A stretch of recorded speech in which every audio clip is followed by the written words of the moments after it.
Now today, I'm going to dive deep into the discography of a band that is essentially the DNA of college rock. And we're talking about R.E.M. If you grew up in the 80s or the 90s, especially around the Southeast, these guys weren't just a band, they were a movement. From the murky, mystery-filled sounds of Athens, Georgia, to the top of the global pop charts eventually, R.E.M. had one of the most fascinating trajectories in music history. I've spent the week revisiting all 15 studio albums, not listening to the whole thing, but kind of, going back and checking on them. And I've ranked was kind of the BS detector amongst the group and the heart of the rhythm section. That was a massive blow, and it was hard to come back from. The band almost broke up during the sessions. I think they were in San Francisco or somewhere around there, Northern California. Instead, they decided to kind of lean into the weirdness. They used drum machines, weird vintage synthesizers, and went for a very introspective, avant-garde vibe. Some of it's really good, though. Songs like At My Most Beautiful are stunning, but the record is very long, and it can feel a bit clinical without Bill Berry's kind of organic drum sound. So that's why it's at number 13. At number 12, we have the loudest record they ever made, 1994's Monster. Now, this was coming off of the massive acoustic success of Automatic for the People. And the band, they said they wanted to prove they could still rock, and they wanted to tour. And this is kind of their glam rock record, I guess. It is soaked in tremolo and distortion. And historically, this album is heavy with grief. It's just dedicated to River Phoenix, who had passed away not too long before that. And the song Let Me In was written specifically for Kurt Cobain right after his death. And in fact, Mike Mills plays Cobain's own Fender jazz stang guitar, he called it, and it's strung upside down because Mike is right-handed. It's an iconic era. The orange fuzzy cover, the buzzsaw guitars, but sometimes the character acting in Stipe's vocals, it feels a little bit detached, and I don't like it a lot of times. It does have some highlights, though.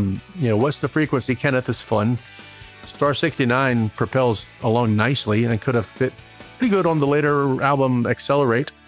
There's some decent songs here, but it never really pulled me back after the first listen. And I think this might be the easiest album of almost any album to find in a used bin. There's always like 50 copies of it. Now, the next is the mid-tier. Now, these albums are, for the most part, solid. None of my favorites, but, good stuff. And I will sometimes go back to. Sometimes the highlights are better than what's around it, and it brings it up a little bit. So number 11 is often called the last great R.E.M. album by many purists. I don't know about that because I can think of two that they put out after this that I like better. New Adventures in Hi-Fi. It's fascinating because it was mostly recorded on the road during the Monster Tour. And they recorded during sound checks in dressing rooms because they kind of wanted to capture the energy of the moment. It's sprawling, it's experimental. It features Ebo the Letter, which I don't like because I don't like spoken word talk songs like that. Very few people can get away with that. And he does it with what they say is the legendary Patti Smith. I don't like her either, so I just didn't like that song. It feels like a travelogue of America, which makes sense because of the way it was recorded. It's the last time we hear the original four-piece in their prime, and while it's a bit overstuffed, it does have a nice cinematic quality that does feel really unique, and it also gives us Bittersweet Me, and that's worth the price of admission right there. Number 10, here's where a lot of you people are gonna yell at me. I have Automatic for the People. I know. Don't throw anything at the computer. That's just where I put it amongst the albums the way I see it. It's widely considered their masterpiece, and for good reason. It's a meditation on mortality and loss. They brought in John Paul Jones from Led Zeppelin to do the string arrangements, which is why Drive and Everybody Hurts sound so massive. It's a perfect 10 out of 10 album, but in my personal ranking, I tend to favor the high-energy chiming guitar pop over the funeral-sounding R.E.M. It's a beautiful record, it is. But it's the moment they become a global institution, and I kind of find myself missing the little band from Athens sometimes. Try Not to Breathe is also on here, which could be in my top 10 R.E.M. songs of all time. Also, the Sidewinder Sleeps the Night. It's fun, but I think it goes on one verse too long. It's a great record. It really is. It's just not my favorite. Number 9, 1988 Screen. This was their major label debut with Warner Brothers. It was a huge deal. in 1988. People were worried that they were going to sell out. The band responded by making a record that was half pop, like Stand or Pop Song 89, and then half political, Orange Crush. It's epic. And World Leader Pretend is one of my favorites on the album, and I don't even like political songs. But it also has the album track The Wrong Child, which I never think gets mentioned near enough, but it is gorgeous. This is the sound of a band kind of learning how to play an arena without losing their soul. And I think for the most part, they did okay with that. This is also where Michael Stipe started becoming much more direct with his lyrics, no more mumbling. He had things to say about the government and the environment, and he wanted you to hear every word. And if you're into that, you love this album. I'm not into that, but I still love this album. Now, number 8, I'm going to put their Final Bow. This was Collapse in the Now. I think this is an incredibly underrated record. After the back to basics energy of Accelerate, they decided to make one final album that kind of touched on every style they ever did. It's essentially the greatest hits album, only with new songs. So you've got the fast rockers, you've got the acoustic ballads, you've got guest spots from Eddie Vedder and Patti Smith again. They knew they were breaking up while they made this record. So there's a sense of like a victory lap here. It's a good record. It's a dignified, energetic, emotional goodbye. Discoverer is just Finest Work Song Part 2, but I still dig it. That Someone Is You could have lived on Reckoning, and Mine Smell Like Honey is hyperactive fun right from the jump. This was a really classy way for them to leave the spotlight, and I really do like it a lot. I don't listen to it a lot, but I do like it a lot. Number 7 is Out of Time, if only because of Losing My Religion, right? This is the album that made them the biggest band in the world. Losing My Religion was an accident. It was a song built around a mandolin that wasn't supposed to be a hit.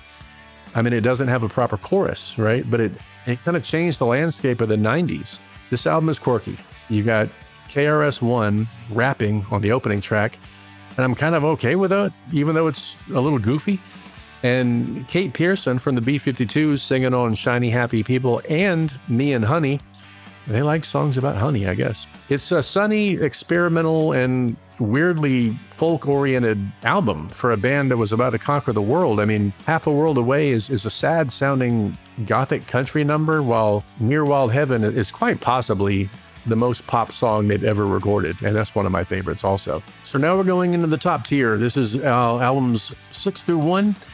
Number 6, and this is tough because I didn't like this album when it first came out. Made them kings of college rock, at least, with Rolling Stone calling them America's best band and having them on the cover. Finest Work Song comes out like a hammer hitting an anvil. Literally sounds like that. Exhuming McCarthy is quirky pop, and I really love their cover of Strange, which is a Wire cover. And even offbeat numbers like Fireplace and Oddfellows, they're so good. And after this, they kind of quit doing murky, esoteric stuff and became much more direct. Number 3, we have Reckoning. This is the ultimate sophomore album. They recorded it in just a couple of weeks with Mitch Easter and Don Dixon. They wanted to capture their live energy, so they didn't do many overdubs. It's got that classic jangle sound, Rickenbacker guitars, melodic bass lines, cryptic lyrics. Songs like Harbor Coat and Seven Chinese Brothers, they're just pure Athens magic. It's an album that feels like a hazy summer afternoon on steroids. The band I was in, we covered Letter Never Sent and South Central Rain, so this one has always kind of felt lived in to me. It's up there with the best second albums of all time. It's ramshackle in the best way, and it really does benefit from that. Number 2 is Murmur. I know a lot of people will put that at number 1, if not automatic. But Murmur, 1983, that's when everything changed. Everything on the radio at that time was synthesizers or hair metal, Duran Duran type stuff. But this record sounded like it came from another planet. Cover is, the classic picture of the kudzu vines covering a railroad trestle. It's the perfect visual for the music. It's mysterious. It's atmospheric. It's completely original. Critics at the time called it mumble rock because you couldn't understand a word that Stipe was singing, but it kind of didn't matter. Feeling was there. It's the ultimate cult record, even though it, finally did get success. Funny story, when I listen to it, I normally skip Radio Free Europe just to get to the meat of the album. Pilgrimage and Talk About the Passion, they don't sound like typical college rock, but you have to remember, before this, there wasn't a thing known as college rock. There were bands like the DBs already paving the way, but Murmur is kind of the cradle of civilization. when it comes to the genre as a whole. So number one, that leaves one left. Life's Rich Pageant, 1986. It's my favorite R.E.M. album of all time, obviously. It's the perfect middle ground between the murky R.E.M. and the stadium R.E.M. This one and Document kind of hand in hand. They went to Indiana to record with Don Gehman, who had produced John Mellencamp. Gehman basically told Stipe, "You have a great voice. Let's hear it, dude." The result is powerful and a hard-driving record with incredible clarity. Begin to Begin is possibly the best opening track they ever did. And then Fall on Me is arguably one of the best songs they ever wrote. It's an album about environmentalism, history, personal growth. It's vibrant, it's urgent, and it's R.E.M. at their absolute top of their game. Mike Mills gets a chance to shine on Superman, and I've always lamented the fact that they kind of quit doing that when in concert because it's so fun.